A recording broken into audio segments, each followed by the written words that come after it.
ये क्या दिखाई दे रहा है? कोई बताएगा? धनुष है ना, धनुष। आप धनुष बाण खेलते हैं कि नहीं? खेलते हैं ना। तो गुंडी में इसको कहते हैं बिल। धनुष को क्या कहते हैं? बिल। बिल। और उसमें एक बाण भी होता है ना, ऐसा बाण होता है ना, उसको कहते हैं, मतलब धनुष को बिल, और जो बाण होता है उसको कहते हैं अम्ब। गुंडी में क्या कहते हैं बाण को? अम्ब। अम्ब। और ये इसके पीछे, इसके बाजू में, इसको हमने क्या कहा था है? अभी चित्र निकाल के बोला था आल। Very good. ये क्या हो गया बच्चों? आल। शाबाश, आल। और धनुष को क्या कहते हैं गुंडी में? बिल। और बाण को क्या कहते हैं? अम्ब।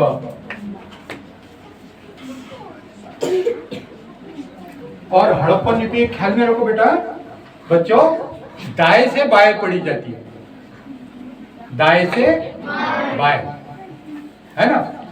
जैसे हमारी ये धरती है जिसको गुंडी में गंडोदाई कहते हैं, वो कैसी घूम रही है? दाएं से बाएं ऐसे घूम रही है ना। Right to left, right to left मतलब दाएं से। हमारे जो खेतों में बैल का जो देवखरा होता है, जब क्या बोलते हैं खरा होता है, तो बैल कैसे घूमते हैं बच्चों? किसी ने देखा? खेत में गए थे, वो बीच में जो लकड़ी का बहुत बड़ा खंबा होता है, मेढ़ी बोलते हैं उसको। तो वो बैल कैसे चलते हैं, किस दिशा से कैसे चलते हैं? दाएं से बाएं, है ना। ये धरती, सूरज, चंद्र कैसे घूम रहे बेटा? एंटी क्लॉकवाइज, हाँ, दाएं से बाएं घूम रहे। इसलिए हम गुण लोग प्रकृति के पूजक है ना। तो हमारी लिपि भी कैसी पढ़ी जाएंगी? दाएं से बाएं। ये हो गया, ये दाएं से बाएं ऐसे पढ़ी जाएंगी। अब इसको पढ़ो बोला कोई तो भी, प्रयास तो करो। अभी ये क्या होगा? इसके अंदर क्या है? बिल, हाँ बरोबर है। और ये क्या है? देखो देखो, अभी इसको पढ़ेंगे हम। बिल है ना, ये बिल हो गया धनुष, बिल।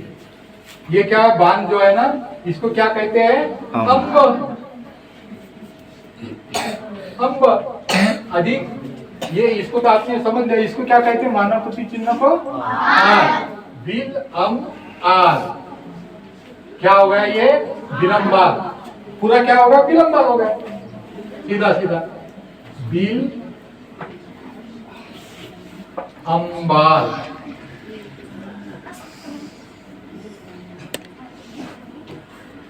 मरावी गोत्र का नाम, मरावी कौन है इधर? मरावी हो। तो जो भीमाल पेन हमारी पानी की देवता है, उनको उनका मूल नाम क्या है? विलंबाल। अरे बाप रे, मरावी की तो बहुत पैदाइश है यहाँ पे, बहुत है मराठी। ठीक है ठीक है। तो इस चित्र को किस तरह पढ़ा जाए बच्चों? विलंबाल, बिल, अम्ब, आल। तो उसका कालांतर में क्या नाम हुआ सर? भीमाल हो गया। देखो, विलंबाल का क्या हो गया? भीमाल हो गया भैया। और हमारे महाराष्ट्र में तो भ्यूषण बोलने लगे।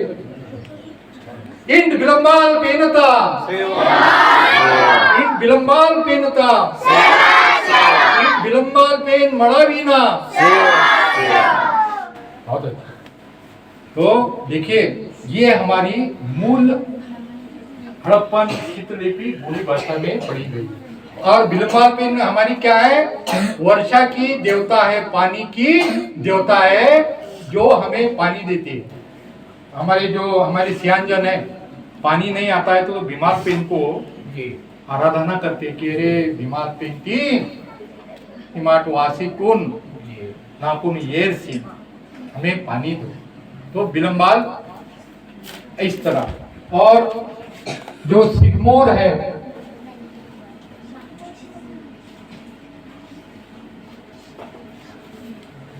इसके सिर पे वो बाइसन हन बोलते, सिगमोर। आपके गांव में है क्या? वो भैंसा का सिंग दीदी नृत्य शादी के समय में इधर अपने बस्तर में है, इधर नहीं होता है, इधर नहीं होता क्या? तो इसको कहते हैं दादा पेन, बस्तर में। मतलब जो सिगमोर होता है ना, भैंसे का सिंग होता है ना, वो उसको कहते हैं सिगमोर, इसको कहते हैं दादा पेन कहते हैं। वो शादी के अवसर पर, धार्मिक अवसर पर धारण करते हैं। देखो कितना सुंदर वाचन होगा, बिलमाल पेन, बिल अमाल। तो ऐसे बहुत सारे शब्द हैं सर, इसको 1 घंटे में 2 घंटे में नहीं हो सकता, इसको पूरा दिन लगेगा ये हड़प्पन लिपि समझने के लिए। तो बड़े होकर आप यह किताब अवश्य लेंगे बेटा बच्चों। क्या नाम है? सेंधवी लिपि का गुंडी में उदाहरण। लिखिए जिनके पास कलम कागज है, सेंधवी लिपि का गुंडी में। तो बहुत सारे यहाँ पुस्तक है। तो शिक्षकगणों, यहाँ पर हम विराम देना चाहेंगे क्योंकि बच्चों का उन पर हम ज़्यादा जोर नहीं डाल सकते।